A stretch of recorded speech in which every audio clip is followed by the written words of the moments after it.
9 বছরের বালক দাঁড়ায় বলে, বাদশা যদি অনুমতি দেন আমি আপনার প্রশ্নের জবাব দিব। বাদশা হারুন রশিদ তিনি একদিন রাস্তার রাজপ্রাসাদে অনেক বড় বড় আলেমরে দাওয়াত দিলেন। উলামায়ে কেরামের কাফেলা চলে আসলেন হারুন রশিদের রাজপ্রাসাদে, সুন্দর মেহমানের আপ্যায়নের ব্যবস্থা করলেন। উলামায়ে কেরাম আপ্যায়িত হলেন, সব খাইয়ে লইয়া রাজপ্রাসাদে বসছেন। বাদশা হারুন রশিদ শুধু রাষ্ট্রের নেতা না, আল্লাহর প্রিয় একজন বুজুর্গ মান্দা। তো আলেম বুঝি গায়, এই হুজুরেরা কেমন খাইলেন? আলহামদুলিল্লাহ। মেহমানদারি ঠিকঠাক হয়েছে? বলে আলহামদুলিল্লাহ। তো আপনাদের ডাকছি, জিগাইবেন না কেন ডাকছি? জি বাদশা মহারাজ, কেন ডাকছেন? কয় বেশি আমার একটা জিনিস জানার জন্য ডাকছি। কি? আমাকে আপনারা সমস্ত আলেমরা বলবেন, আজকে আমাকে ফতোয়া দিয়া যাবেন। আমি বাদশা হারুন রশিদ, আপনারা চিনেন তো? কাহা চিনি। আমাকে বলেন আমি জান্নাতি নাকি আমি জাহান্নামী, বাস এটার ফতোয়া দিয়া যাবেন, আর কিছু না। সব উলামায়ে কেরাম এক আওয়াজ দিলেন, কে জান্নাতি কে জাহান্নামী দুনিয়ার কোন আলেমের বলার ক্ষমতা নাই। হ্যাঁ, এতটুকু বলা যাবে, আপনি ভালো কাজ করেন তো জান্নাতের পথে আছেন, জান্নাতি বলা যাবে না। আপনি অন্যায় করেন বলা যাবে জাহান্নামের পথে আছেন, কিন্তু জাহান্নামী বলা যাবে না। বাদশা হারুন রশিদ মজাক করে, কথা আমরা খাওয়াই হইল কি? দুঃখ, সমাধান পেলাম না। বিদায় দিবেন ভাব। ঠিক এমন সময় উলামায়ে কেরামের মজলিসে একেবারে পেছন থেকে 9 বছরের একটা বালক দাঁড়ায় গেল। বালক দাঁড়ায় বলে, বাদশা বেয়াদবি যদি ক্ষমা করে দেন আপনার প্রশ্নের জবাবটা আমি দিব। 9 বছরের বালক দাঁড়ায় বলে, বাদশা যদি অনুমতি দেন আমি আপনার প্রশ্নের জবাব দিব। বাদশা হারুন রশিদ খুশি হয়ে কয়, দেও কইলইব না, সিস্টেম অনুযায়ী সামনে নিয়ে আসেন। উজিরে আজম তাড়াতাড়ি বাচ্চাটাকে সামনে আনো। 9 বছরের বালক দাঁড়ায় কয়, বাদশা প্রশ্নটা আবার করেন। প্রশ্ন হলো আমি হারুন রশিদ জান্নাতি না জাহান্নামী? বাচ্চা 9 বছরের বালক কয়, জবাব দেওয়ার আগে আমার কথা আছে। বলো কি? কয়, যে প্রশ্ন করে সে বড় না যে জবাব দেয় সে বড়? বাদশা হারুন রশিদ কয়, জবাব দেনেওয়ালা তো খানিকটা বড়। বেয়াদবি মাফ কইরা আমারে সিংহাসনে বসায় আপনি নিচে আসেন। বাদশা হারুন রশিদ তো বেয়াদব না, দুনিয়াদার সম্রাট না, সে তো আখিরাত মুখী একজন বাদশা। যখনই বলছে ওজিরে আজম রে কয়, তাড়াতাড়ি বাচ্চাটাকে সিংহাসনে আনো, নিচে বিছানা দাও, আমি নিচে বসবো। 9 বছরের বালকের সিংহাসনে বসাইয়া বাদশা হারুন রশিদ নিচে গিয়া বসলেন। এবার বাচ্চা 9 বছরের বালক সিংহাসনে বইয়াই ডাক দিয়ে কয়, রে বাদশা বেয়াদবি মাফ করবেন। প্রথম আমি আপনাকে বলবো, কোরআনের ইলম থাকলে তো সম্মান এমনই হয়। বুঝেননি কিছু? 9 বছরের বালক প্রথম ইনজেকশন দিয়ে দিল। কোরআনের ইলম থাকলে তো সম্মান এমনই হয়। এত বড় নামি দামি বাদশা নিচে বসিয়া 9 বছরের বালকের সিংহাসনে বসাইছে। চেহারায় বসে নাই, আল্লাহর দেওয়া ইলমের বরকতে এখানে বসা হয়েছে। ইলমেরা এজাজু করদান বেহিসাব, খলকেরা দাদান জওয়াবে বাসওয়াব, হক না দারদ দোস্তে খলকা জারেনা, নিস্তে ই খসলত একে দিনদারেরা। সম্মান কে দেয়? আল্লাহর দেওয়া সম্মান কত দামি জানো? চেয়ারম্যানের চেয়ারের মেয়াদ শেষ, এমপির মেয়াদ শেষ, মন্ত্রীর মেয়াদ শেষ, কিন্তু কোরআনওয়ালাদের চেয়ারের কোনো মেয়াদই নাই। টাকা দিয়া সম্মান যদি কিনো, প্রথমে ফুলের মালা, ফাইনালে জুতার মালা। আর আমার আল্লাহ যদি সম্মান দেয়, দুনিয়ায় বাদশাহ, পরকালেও বাদশাহ। यहाँ हम सब मुसाफिर दिल ना लगा,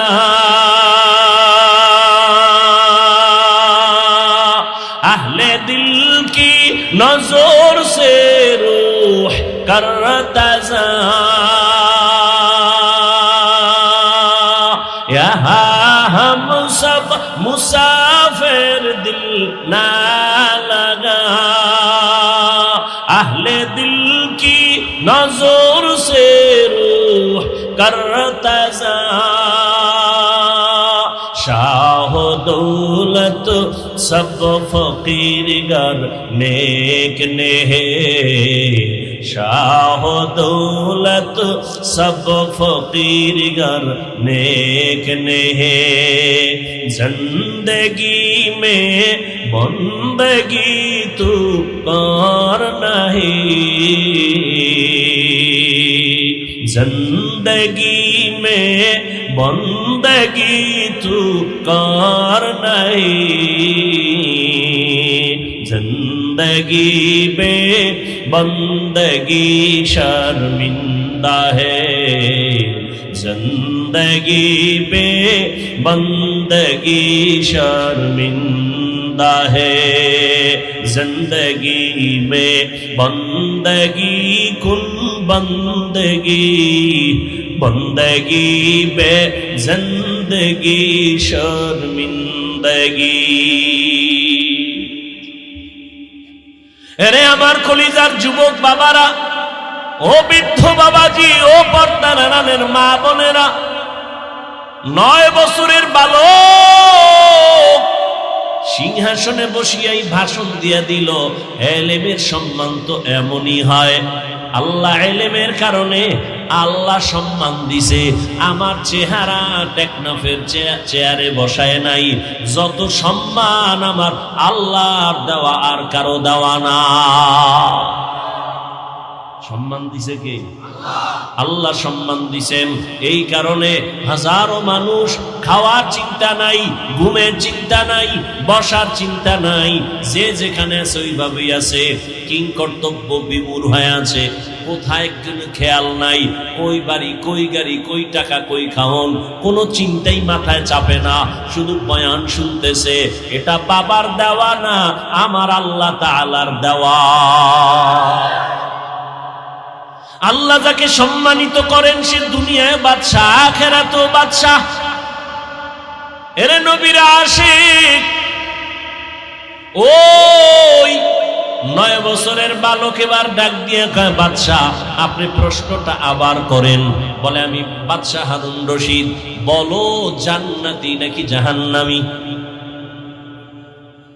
বাচ্চা 9 বছরের বালক ডাক দিয়ে কয়, বাদশাহ আমাকে বলেন, আপনার জীবনে কোনোদিন এমন কোন সুযোগ ছিল নি কি আপনার সামনে সুন্দরী সুন্দরী রূপসী ডানা কাটা ভরি আসছে, চাইলেই জিনা করতে পারতেন, আল্লাহর আদালতে হিসাব দেওয়ার ভয় গুনাহ করেন নাই, এমন কোন দিন আপনার জীবনে হইছে নি? বাদশাহ হারুন রশিদ চোখের পানি ছেড়ে কয়, রে বালক, এরকম একবার আর দুইবার না, আমার সামনে বহু সুন্দরী মেয়ে দাঁড়ায় গেছে, আমি চাইলেই জিনা করতে পারতাম, কিন্তু আল্লাহর আযাবের ভয়, আল্লাহর আদালতে দাঁড়াইয়া হিসাব দেওয়ার ভয়, আমি চোখ দিয়া তাকাই নাই, আল্লাহর ভয় আমি স্পর্শ করি নাই, চোখের গুনাহ, হাতের জিনা করি নাই, চোখের জিনা করি নাই। এরকম একবার না, বহুবার আমার জীবনে আছে। আমি আল্লাহর ভয়ে গুনাহ থেকে নিজেরে আটকায় রাখছি। ও আমার কলিজার যুবক, দুইটা পায়ে হাত রাইখা বলি রে বাবা, জীবনে তো রাতের বেলা মোবাইলে জিনা কম করলা না, আর কত রাত জিনা করলে তোমার আশা পূরণ হবে, তারপরে তওবা করবা। ও আমার কলিজার যুবক বাবারা, মনে চাইছে পার্কে পার্কে দৌড়াবা, দৌড়াইছো, এখন কি তওবা করবা না? জীবনে কত মেয়ের জীবনের উপরে হামলা করেছো, আরো কত জীবন তুমি ওই পথে চলার পরে আশা পূরণ হবে, তারপরে তুমি তওবা করবা। এখনো দুটো পায়ে হাত রেখে বলি, ফিরিয়া যাও। ভয় লাগে কোন দিন জানো, 2004-এর মতো ইন্দোনেশিয়ার সুনামি শুরু হয়ে যায়, কক্সেস বাজারের সাগর কোন সময় যেন গরম হয়ে যায়। ওরে ইন্দোনেশিয়ায় এই পরিমাণ গুনাহ চলতেছিল সমুদ্রের পারে। 2004-এর ইতিহাস পড়ো, ওই সব বাড়ি গাড়ি ধ্বংস হয়ে গেল। এখনো তাকাইয়া দেখ, ওই আমেরিকার বলিউড আর হলিউডের গোষ্ঠী যেখানে থাকে, এই আগুন নিভছে, এই ফেসবুকের গোলামেরা নিভছে। আল্লাহ দেখাইতেছে যে আমেরিকার আঙ্গুলের ইশারায় গোটা দুনিয়া চলে। আজকে আল্লাহ পাক ওদের মাথার উপরে আগুন লাগায় দিছে, ওর 14 গোষ্ঠীর ক্ষমতা নাই ওই আগুনকে নিয়ন্ত্রণ করবে।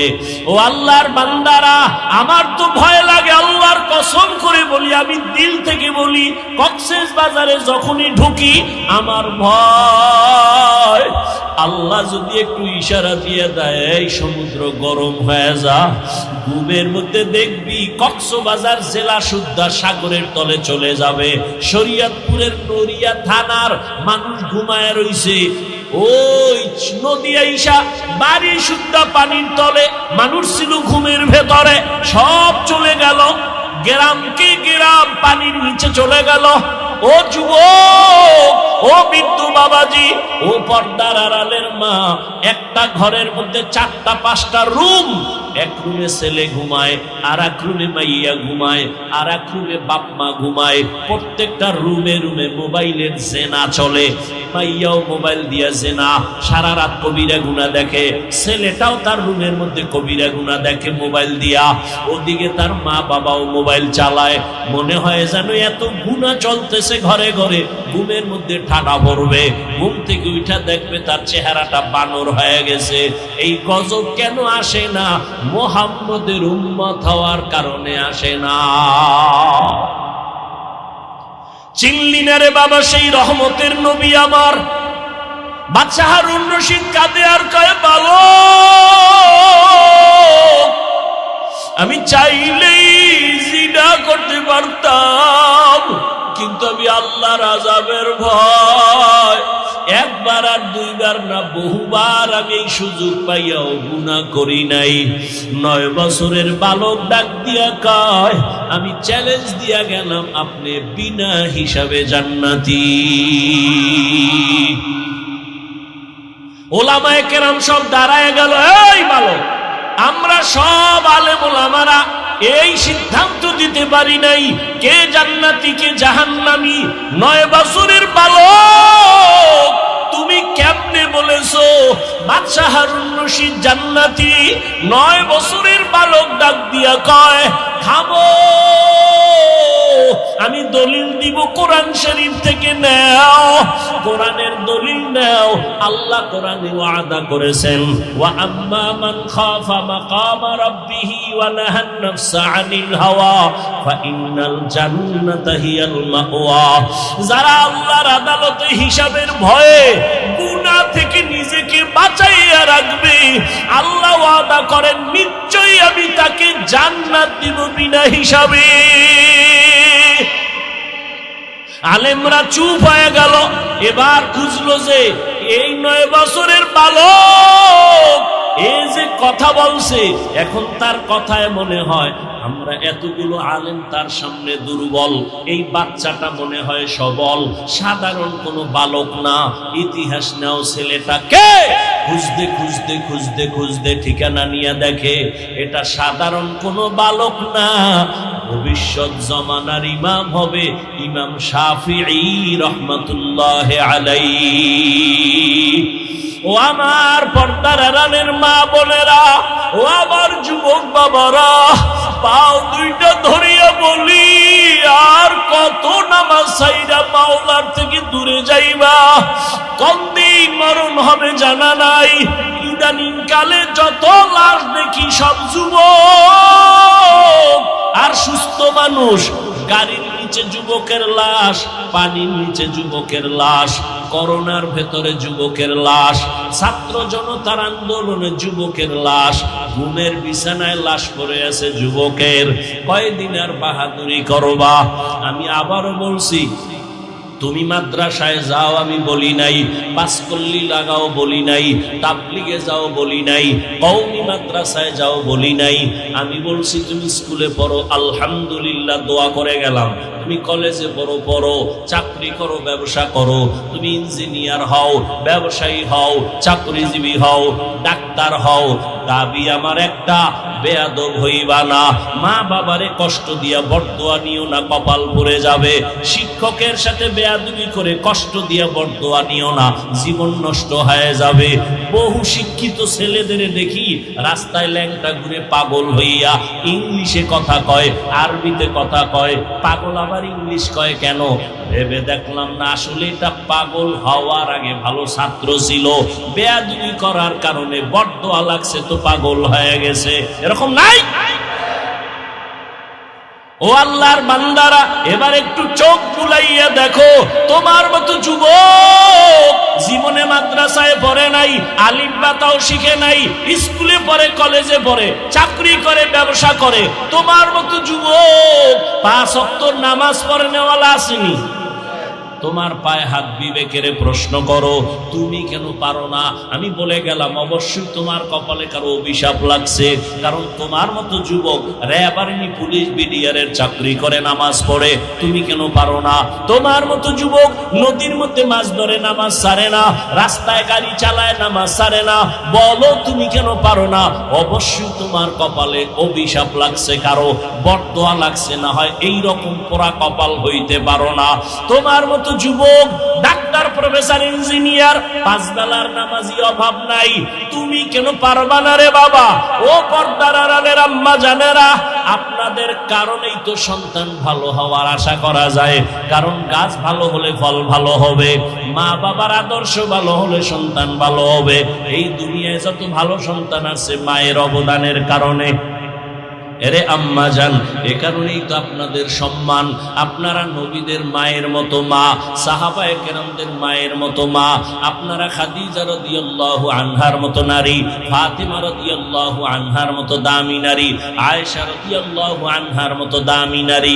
এরে আম্মা জান, আপনার মতো কত মা বোনেরা এখনো আছে বেপরদায় চলে না, কখনো তারা নামাজ ছাড়ে না, কখনো স্বামীর মাল নষ্ট করে না, মোবাইলে সময় নষ্ট কোনো পারবেন না।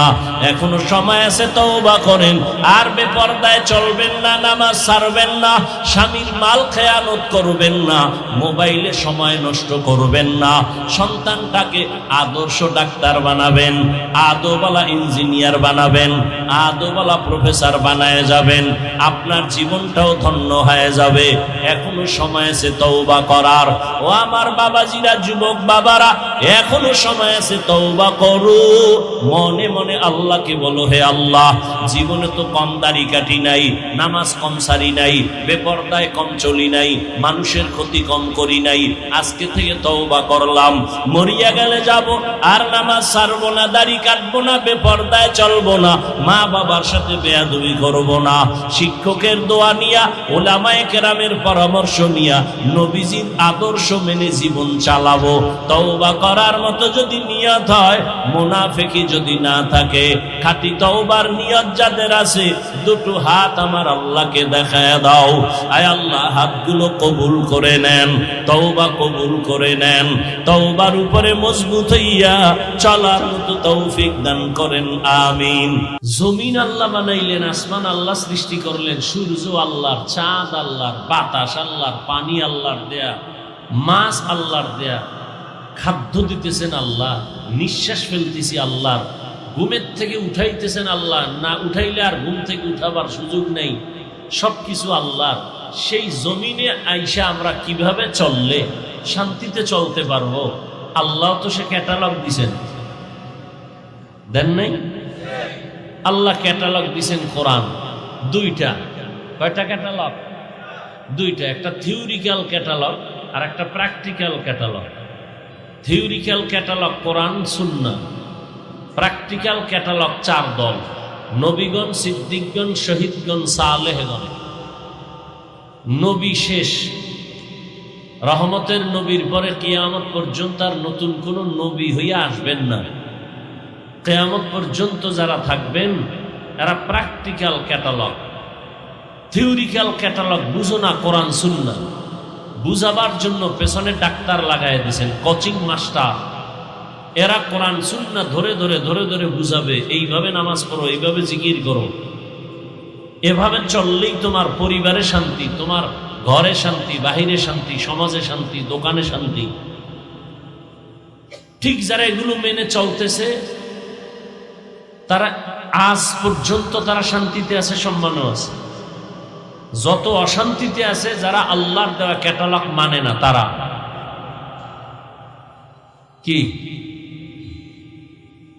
চোখের সামনে দেখতেছেন সব, এরপরও মানতেছেন না। কারণ কি? কয় টাকার লোভে বইরা দাড়ি কাটছেন? এই যুবকেরা, কার পিছনে ঘুরিয়া নামাজ ছাড়ছো? কি পাওয়ার আশায়? একটা টিনের ঘর পাবা? কিসের জন্য তুমি কার পেছনে ঘুরে নামাজ ছাড়ছো? তবে লিখে রাখো, যার পিছনে ঘুরে নামাজ বাদ দিছো সে কে? সে তোমার স্বার্থপর দুশ্মন। স্বার্থে আঘাত লাগলে দল থেকে নাম কাটবে না, লিখে রাখ, তোর কল্লা কেটে ফেলবে, লিখে রাখ। স্বার্থে আঘাত লাগলে দল থেকে নাম কাটবে, কথা হয় না, কি কাটবে? কল্লা কাটবে, লিখে রাখ ভালো করে। সোনার বাংলার রাজনীতি লিখে রাখো ভালো করে। শত্রু তোমাকে মারবে না, তুমি যার পিছনে যৌবন খরচ করতেছো, যার পিছনে ঘাম ছুটাইতেছো, সেই তোমাকে মারার জন্য ছুরি ধারাচ্ছে, রেডি দেখো। আমি বানায় বলতেছি, এই আকাম চলে না? চলে না? সত্য কথাটা মানেন আর না মানেন, আমি প্রথমেই বলছি, অন্তত স্বীকার করেন যে হ্যাঁ আকাম চলে। আওয়ামী লীগের মানুষ মারার জন্য অন্য দল দরকার নাই, বিএনপির লোক সাইজ করার জন্য অন্য দল লাগবে না তো। ওই ভাগে একটু কম পড়লে এরাই লেগে যাবে। এখানে জামাতের লোক গিয়ে এখন মারার দরকার নাই, আন্দোলনের লোক গিয়ে মারার দরকার নাই, তাবলিগলার মারার দরকার নাই, কারণ সব স্বার্থপর ধান্দাবাজ। ধান্দায় কম পড়লি রেডি, এটার সাইজ করে সাগরে ভাসায় দাও, কারণ আমার ভাগে কম পড়তেছে ওর কারণে, ওরে মাইনাস করো। এগুলো চলে না। তোমার বেলায় চলবে কিনা এর কোনো নিষেধাজ্ঞার কোনো গ্যারান্টি আছে? এই জন্য আমি মাঝে মাঝে কই, তাড়াতাড়ি মরতে যদি চাও, অসম্মান হইয়া, ইজ্জত নিয়ে না, বেইজ্জতি হয়ে যদি দ্রুত মরতে চাও, চান্দাবাজি ধান্দাবাজিতে রাজনীতিতে যাও, আর না হয় ডবল বিয়া করো, ইজ্জত হারায় তাড়াতাড়ি মরবা। কথা যা কই মনে রাখো। আল্লাহ হেদায়াত দান করেন। রাগ করতেছেন? বেয়াদবি ক্ষমা চাইছি, আবারও ক্ষমা চাইলাম, লাগলে আরো চান। কাউকে আঘাত করা আমার মাকসাদ না। এ সমাজে শান্তি আসুক। আপনারা কিভাবে ভাবেন যে ইসলাম এত দুর্বল? ওলামায়ে কেরাম ওয়াজ করবে আখিরাত নিয়ে। কেন? মানুষের জীবনের শুরু থেকে কিয়ামত পর্যন্ত সব বিষয়ের সমাধান দিয়ে আল্লাহ কোরআন দিয়েছেন। আপনি সমাধান অন্যদিকে খুঁজেন কেন? কোরআন তো এমন একটা কিতাব যার কোনো সংশোধনী নাই। সংবিধান করছে একদল, আর একদল কেটার পুইরা ফালা নতুন সংবিধান কর। আল্লাহর সংবিধান তো কলম ধরার কারো সাহস নাই। যে চিন্তা করবে পাল্টাবো, ওর দিমাগ নষ্ট হয়ে যাবে। এটা মানেন না কেন? এখানে তো কোনো দলীয় মাস্তানি চলে না। কোরআন তো এমন এক সংবিধান যেটা মানলে হিন্দুও শান্তিতে থাকবে, খ্রিস্টান শান্তিতে থাকবে, ইহুদিরা শান্তিতে থাকবে, বৌদ্ধরা শান্তিতে থাকবে, তাবলিগ শান্তিতে থাকবে, পীর সাহেবরা শান্তিতে থাকবে, গরিব শান্তিতে থাকবে, ধনীরাও শান্তিতে থাকবে। বৈষম্য ঠিক হয়ে যাবে কোরআন মানলে। এর বাইরে চললে খুনাখুনি হবে, রক্তারক্তি হবে, কিয়ামত পর্যন্ত সমাধান হবে না। চাপাবাজি করবা, এই চাপাবাজি করতে করতে বুড়া হয়ে যাবা, আজরাইলে ধাক্কা দিয়ে ফালায় দিবে। এভাবে জীবন চলবে, শান্তির চেহারা দেখা লাগবে না। শান্তি কি বিল্ডিং? কি লাভ হবে 10 তলা বিল্ডিং এর মাস্তানি করে যদি বিল্ডিং সাইরা জঙ্গলে ঘুমান লাগে? এই বিল্ডিং এর মাস্তানি করে লাভ আছে?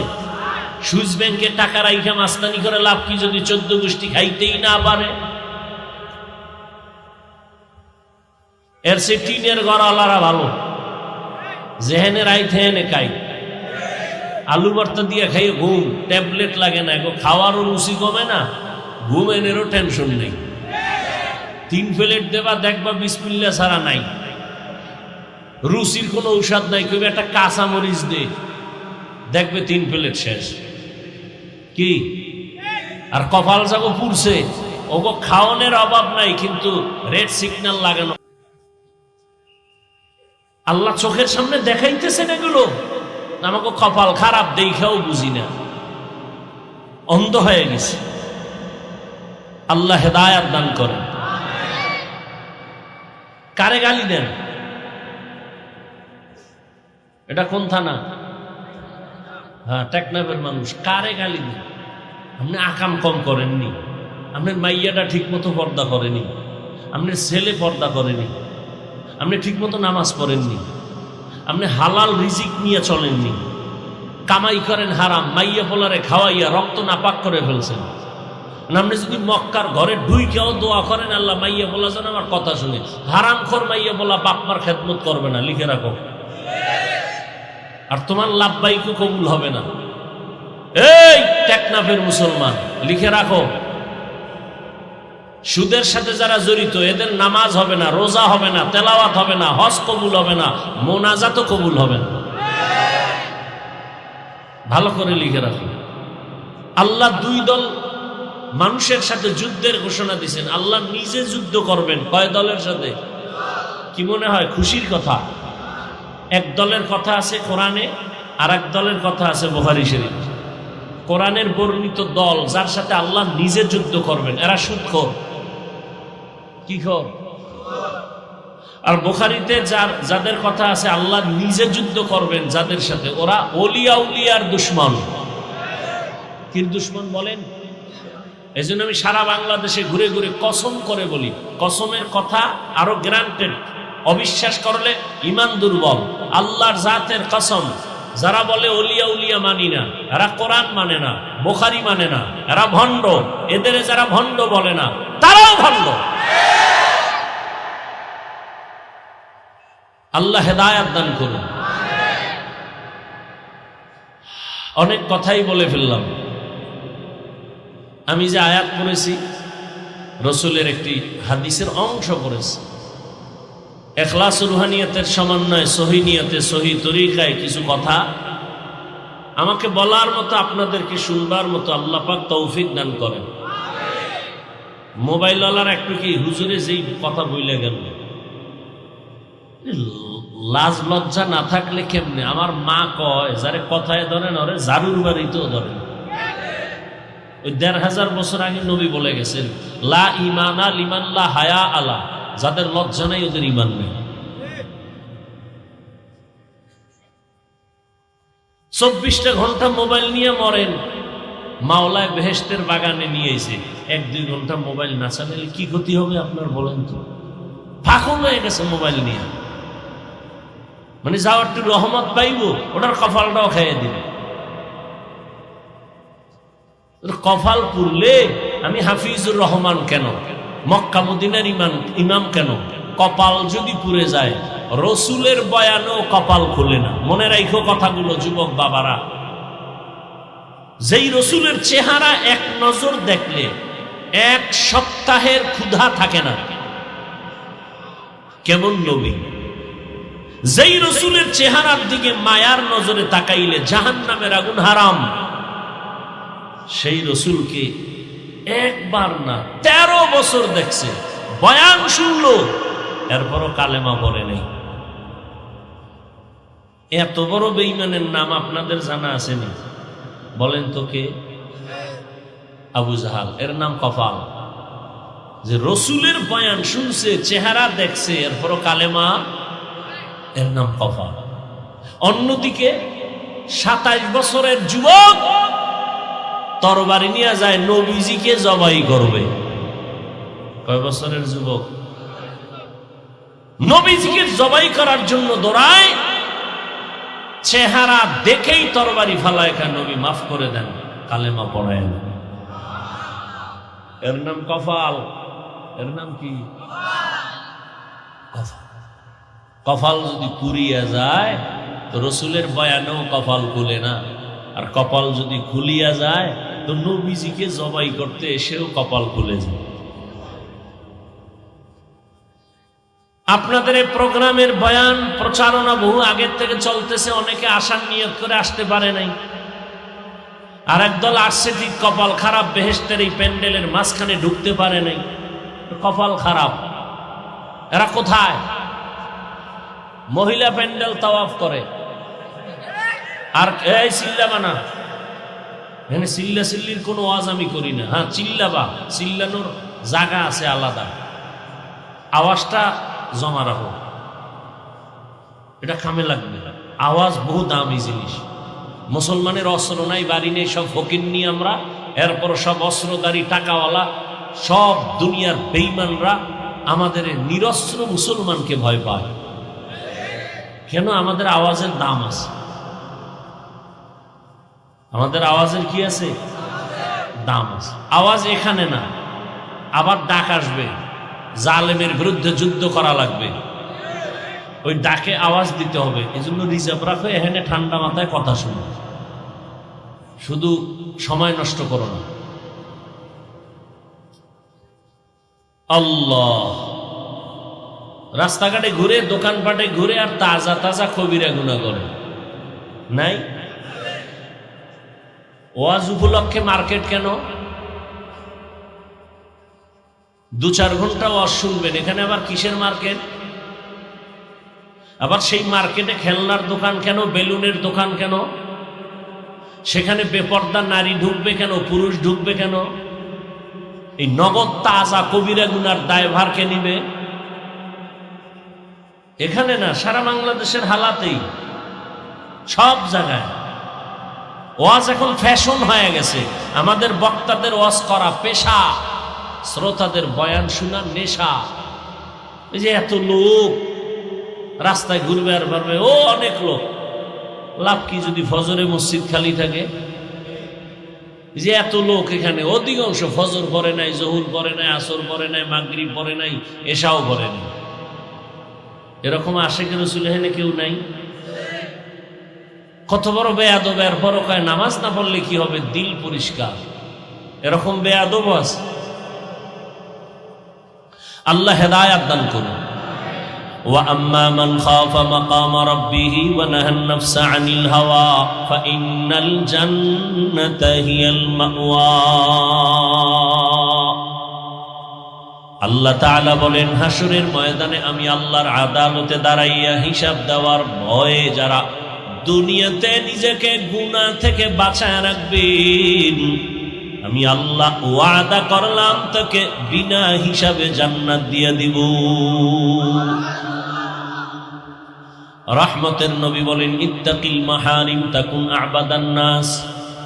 আল্লাহর নিষিদ্ধ জিনিস থেকে নিজেকে বাঁচাও, তো আল্লাহর আদালতে তোমার মর্যাদা বেড়ে যাবে, মানুষের কাছেও সম্মান বেড়ে যাবে। সম্মান বাড়াইবেন কে? আরে বাড়াইবেন মানে বাড়াইয়েই তো মানুষ বানাইছেন, তা বাড়াইবেন মানে মানুষ তো আল্লাহ বানাবার আগেই শ্রেষ্ঠত্ব দিয়া মানুষ বানাইছেন। মানুষ বানাইয়া শ্রেষ্ঠ মর্যাদা দেন নাই, শ্রেষ্ঠ মর্যাদা দিয়া মানুষ সৃষ্টি করছে। ওয়ালাকাদ কাররামনা বানি আদম ওয়া হামালনাহুম ফিল বাররি ওয়াল বাহরি ওয়া রাযাকনাহুম মিনাত তাইয়্যিবাত ওয়া ফাদ্দালনাহুম আলা কাসীরিন মিম্মান খালাকনা তাফদীলা। বনি আদম বড় দামি, বানাইয়া দামি না বানানোর আগেই? এ জমিনের ভেতরে নূরের সৃষ্টি ফেরেশতারা শ্রেষ্ঠ না, আগুনের সৃষ্টি জিনেরাও শ্রেষ্ঠ না। আল্লাহর সিদ্ধান্ত একমাত্র মাটির সৃষ্টি মানুষ হলো শ্রেষ্ঠ। ঘোষণা কার? স্থায়ী না অস্থায়ী? বলেন। মানে নাই কে? বলেন। বক্তার এলেম আমল দিয়ে বয়ান হয় না, বয়ান হইতে দুইটা পুঁজি লাগে। অমুক বক্তার বয়ান ভালো হইল না কেন, আমরা অনেকে বলি, আজীবন পারলে মনে রাখবেন বা লিখে রাখবেন, দুই পুঁজি না থাকলে ওখানে বয়ান ভালো হবে না। একটা পুঁজি বাতিনি আল্লাহর রহমত, আর একটা পুঁজি প্রকাশ্য জাহিরি শ্রোতাদের অন্তরের একনিষ্ঠ মোহাব্বত। এই দুই জিনিস যদি না থাকে বয়ান হয় না। যত বড় এলেমওয়ালা হোক, হেডমে বয়ান চলে না, আলোচনা চলে, বয়ান চলে না। কোন এক যুবকের পুলিশে ধুইরা নিয়া এমন থানায় আটকায় দিছে, বেতের বাড়ি, কান্দে না। আর এটা এমন এক মজলিস যেখানে আল্লাহর প্রিয় বান্দারা বয়ান করেন, আর 200 হাত দূরে বৈশা যুবক হাউ মাউ করে কান্না করে। ভাবো বিবেক দিয়া, এই যুবকটারে মারলো কে, কাঁদে কেন? এটা সেই প্যান্ডেল, এটা সেই মজলিস। অতএব এটা চাকরিখানি কথা না। আলোচনা করা আর বয়ান করা এক না। আল্লাহ বুঝার তৌফিক দান করেন। নূরের সৃষ্টি ফেরেশতা শ্রেষ্ঠ না, আগুনের সৃষ্টি জিন শ্রেষ্ঠ না, একমাত্র মাটির সৃষ্টি মানুষ হলো শ্রেষ্ঠ। সিদ্ধান্ত কার? স্থায়ী নয় স্থায়ী? মানে নাই কে?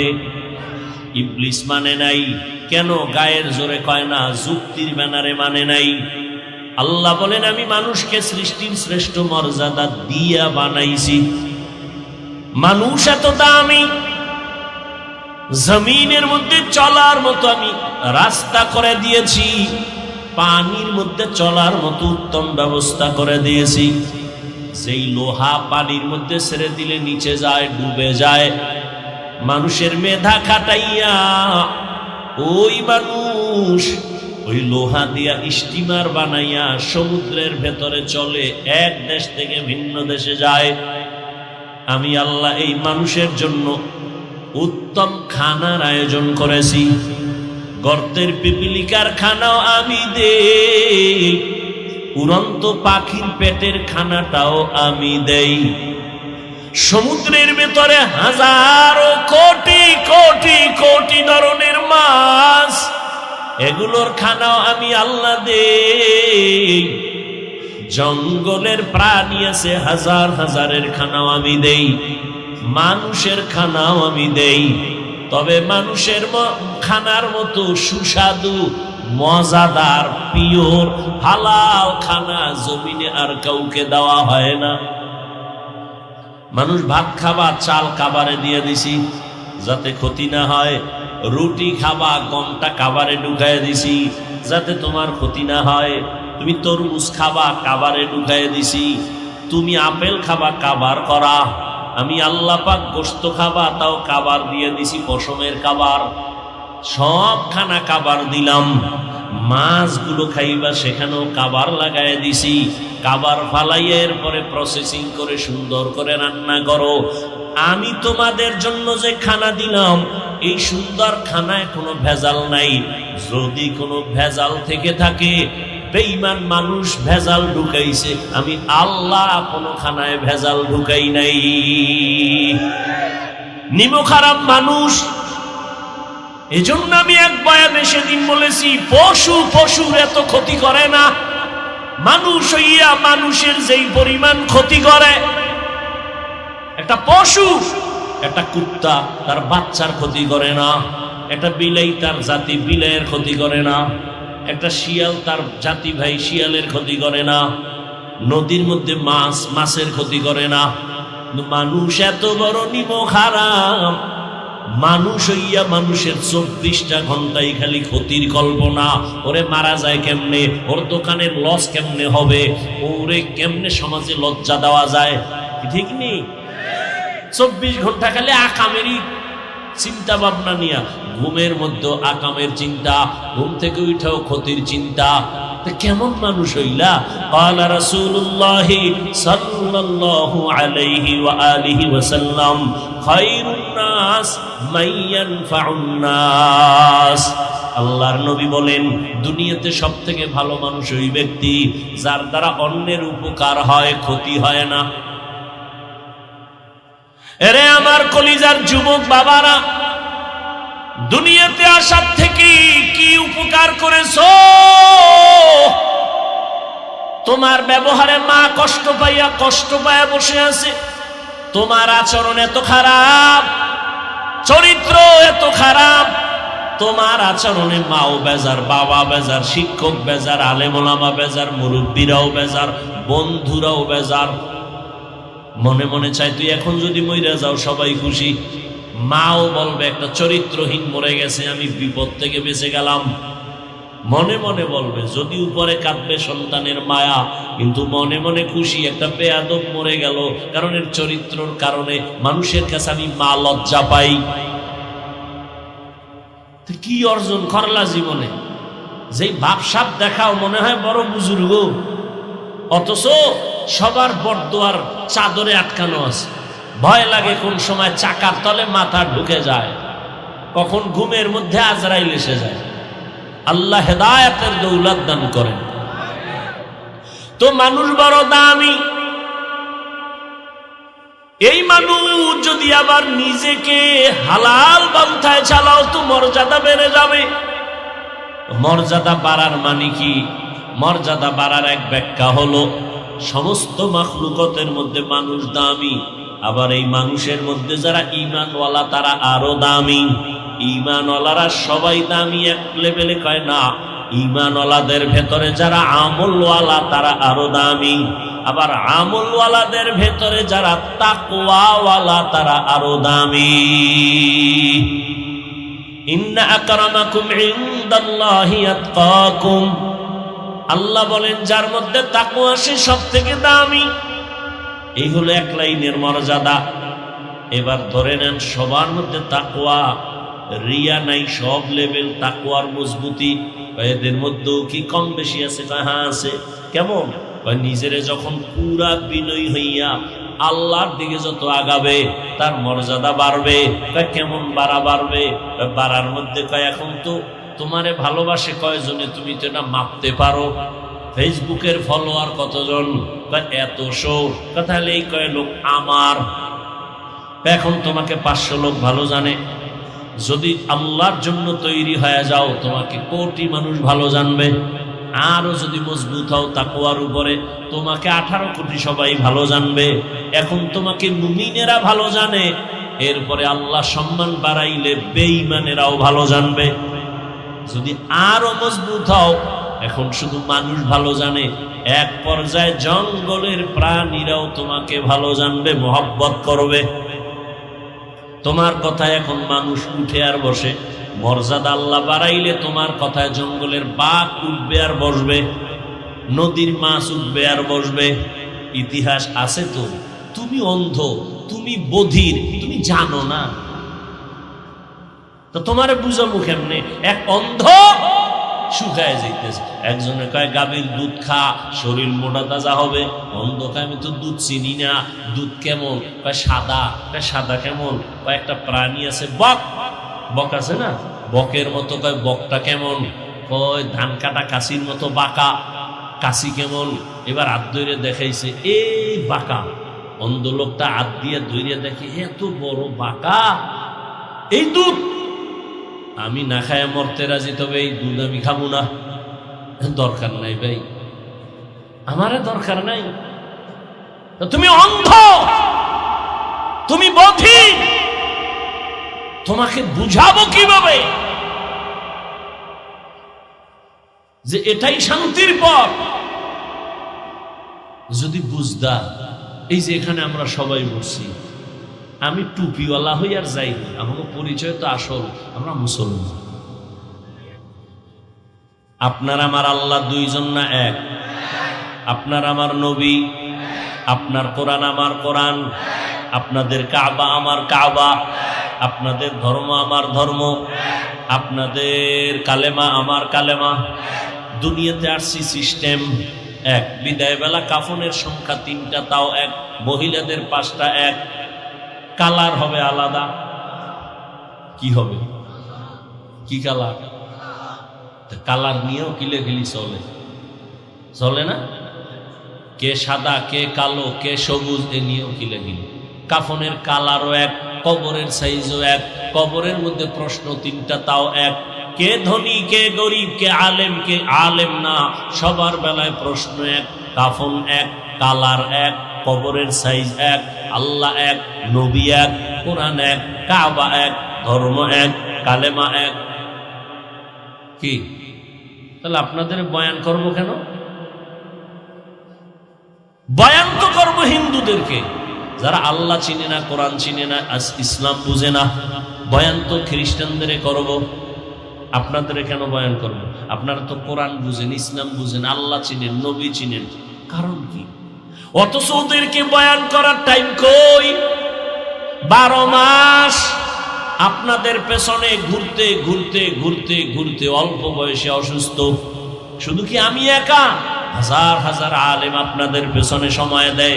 তাবলীগওয়ালাদের মেহনত, পীর মাশায়েখের মেহনত, বক্তাদের মেহনত, জুমার খতিব ইমামদের মেহনত, হাজারো আলেমের মেহনত, এরপরও ফলাফল জিরো। সে আগের সুদখোর এখনো সুদ খায়, আগের ঘুষখোর এখনো ঘুষ খায়। করোনার মতো গজব দিয়েও বাঙালির ঘাড় সোজা করতে পারে না, এখনো তেরা,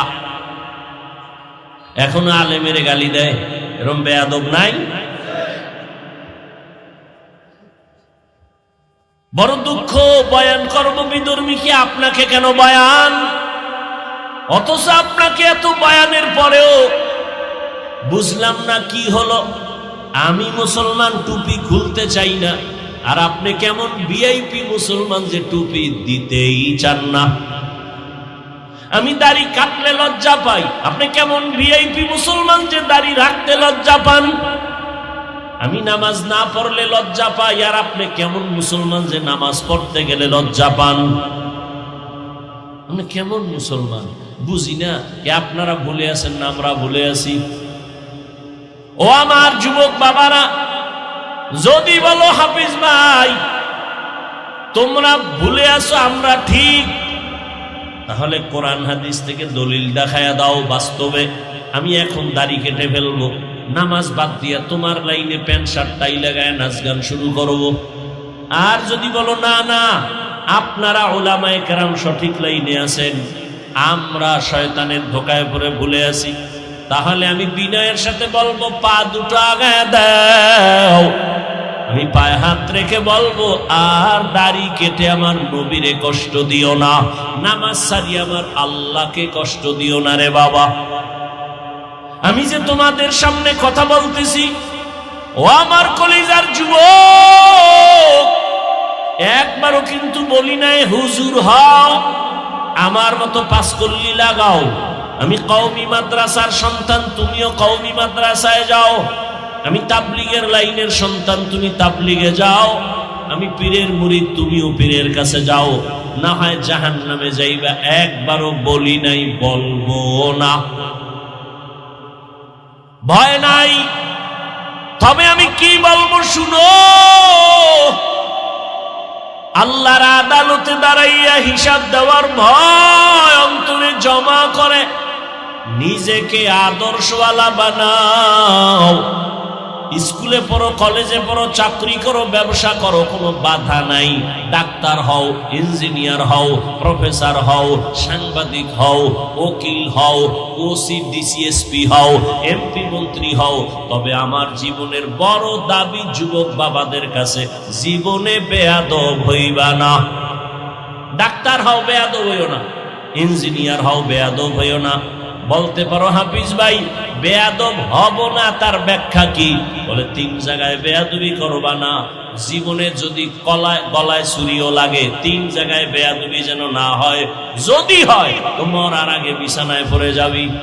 ভালো করে মনে রাখিও যুবক বাবারা, 1 নম্বরে মা বাবার সাথে বেয়াদবি করবা না, শিক্ষকের সাথে বেয়াদবি করবা না, 3 উলামায়ে কেরামের সাথে বেয়াদবি করবা না। মা বাবার কষ্ট দিলে যদি বদদোয়া লেগে যায়, মরার আগে পঙ্গু হয়ে পড়ে যাবি। যদি শিক্ষকের কষ্ট দেওয়ার বদদোয়া তোর কপালে লাগে, লেখাপড়া হারিয়ে যাবি।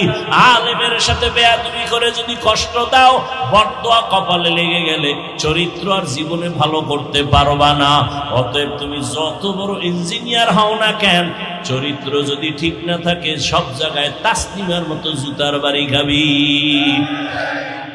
ডাক্তার হইয়াও তোর কপালে শান্তি নাই।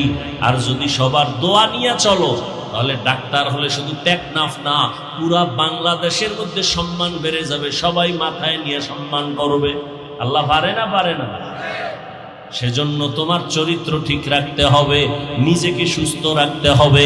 মা বাবার দোয়া, শিক্ষকের দোয়া, উলামায়ে কেরামের দোয়া লাগবে। এই সবগুলো জবাই করতেছো গজবের মোবাইল দিয়ে। চরিত্র শেষ। তোমার মধ্যে আছে বলতে কিচ্ছু নাই।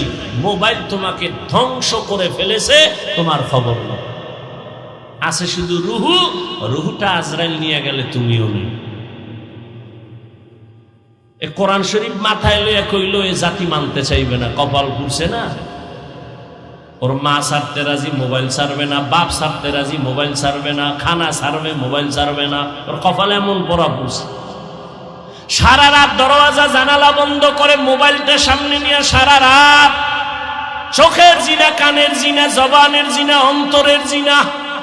এই মোবাইল দেখতে দেখতে দেখতে দেখতে চেহারা নষ্ট, কিডনি নষ্ট, হার্ট নষ্ট, ব্রেন দুর্বল, চোখের পাওয়ার কমছে, কানের পাওয়ার, জবানের সব কিছু দুর্বল। পরীক্ষা করো হসপিটালে গিয়া, তোমার বিশ্বাস হয় না? আজকে বাসায় যায় গুগলে সার্চ দাও, টাচ মোবাইল দেখলে অঙ্গ প্রত্যঙ্গের কি কি ক্ষতি হয়, চিকিৎসা বিজ্ঞানীরা ডিটেলস ওখানে বিস্তারিত লিখে রাখছে। দেখো, যার কপাল খারাপ তো একটু আগেই বয়ান করলাম। কপাল যদি খারাপ হয়, আমার বয়ান কেন, রসুলের বয়ানও কপাল খুলবে না, এত একটু আগেই বললাম। আল্লাহ হেদায়াত দান করুন। হায় হায়, লেখাপড়া শেষ, চরিত্র শেষ, কিচ্ছু নাই, চরিত্র নেই। এরপরও তো মানুষের একটা শখ থাকে যে এই জিনিসটা করব করব কইরে যখন ফেলছি এবার ফিরে যাই, এরপরও ফিরবে না। জীবনে তো কম নামাজ ছাড়লা না, আর কত নামাজ ছাড়তে হবে বলো?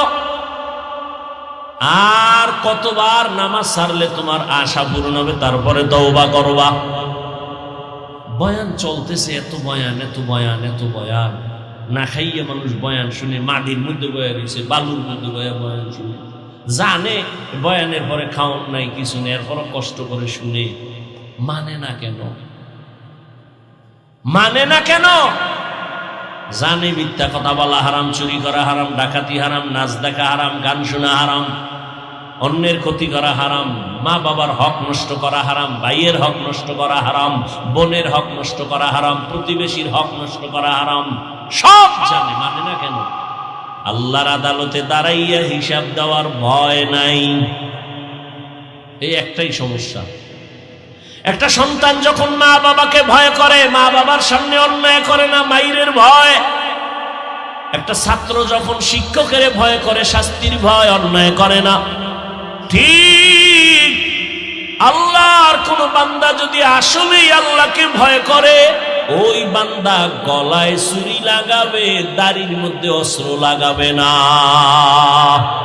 হর কে দারত খৌফে হক দর দিল মাদাম জন্নতুল মাওয়া দেহত রামকাম জুজবা হক চি জে মখাজ ইনসোজা ফজলে উ আমস্তে দর জুমলা জাহা। বাদশাহ হারুন রশিদের নাম শুনছেন? কথা বলেন না কেন?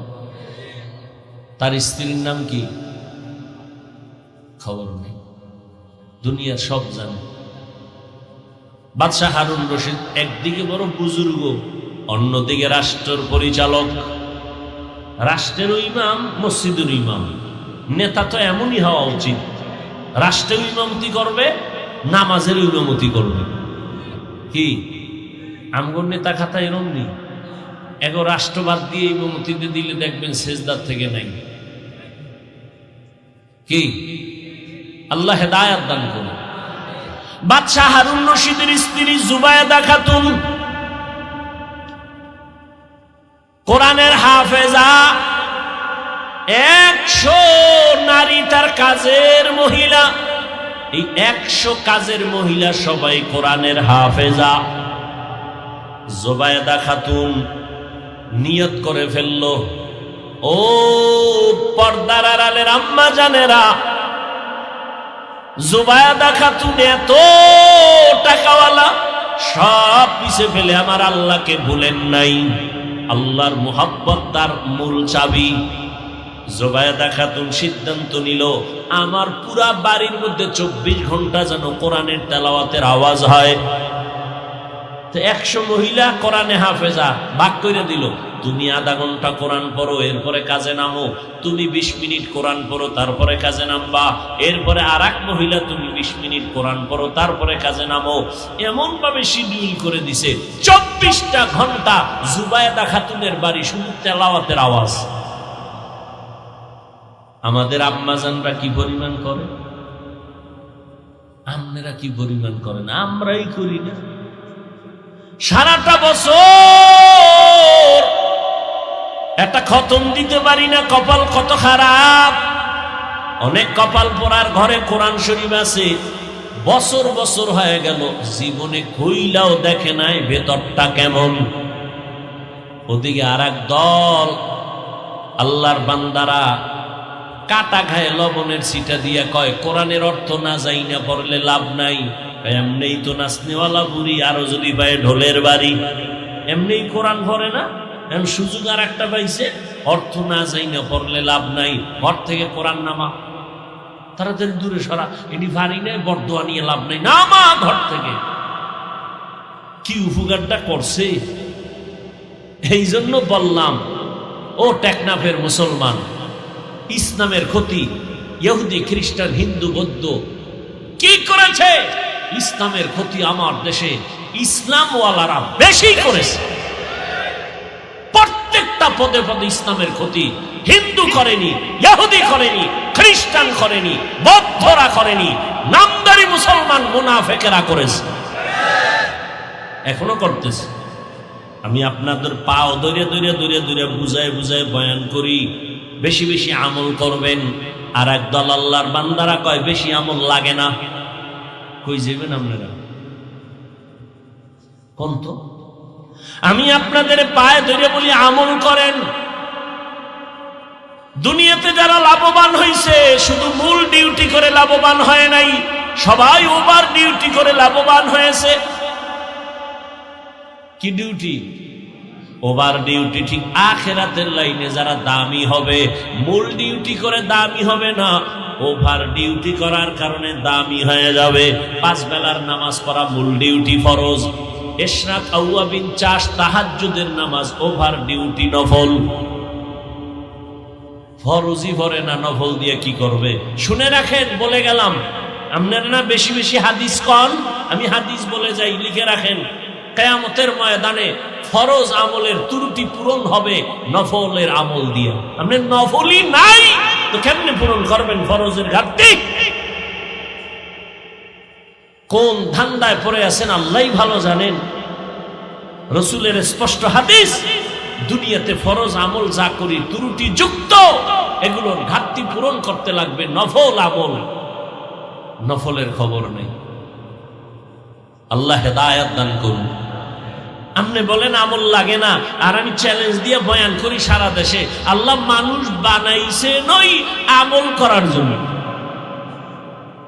আর আপনি কানে হেডফোন লাগায়া বয়ান শুনেন, হেডফোন লাগায়া লেকচার শুনেন, আমল লাগে না। আর আমি পাও ধরে সারা দেশে বয়ান করি, আল্লাহ মানুষ বানাইছেনি আমলের পরীক্ষার জন্য।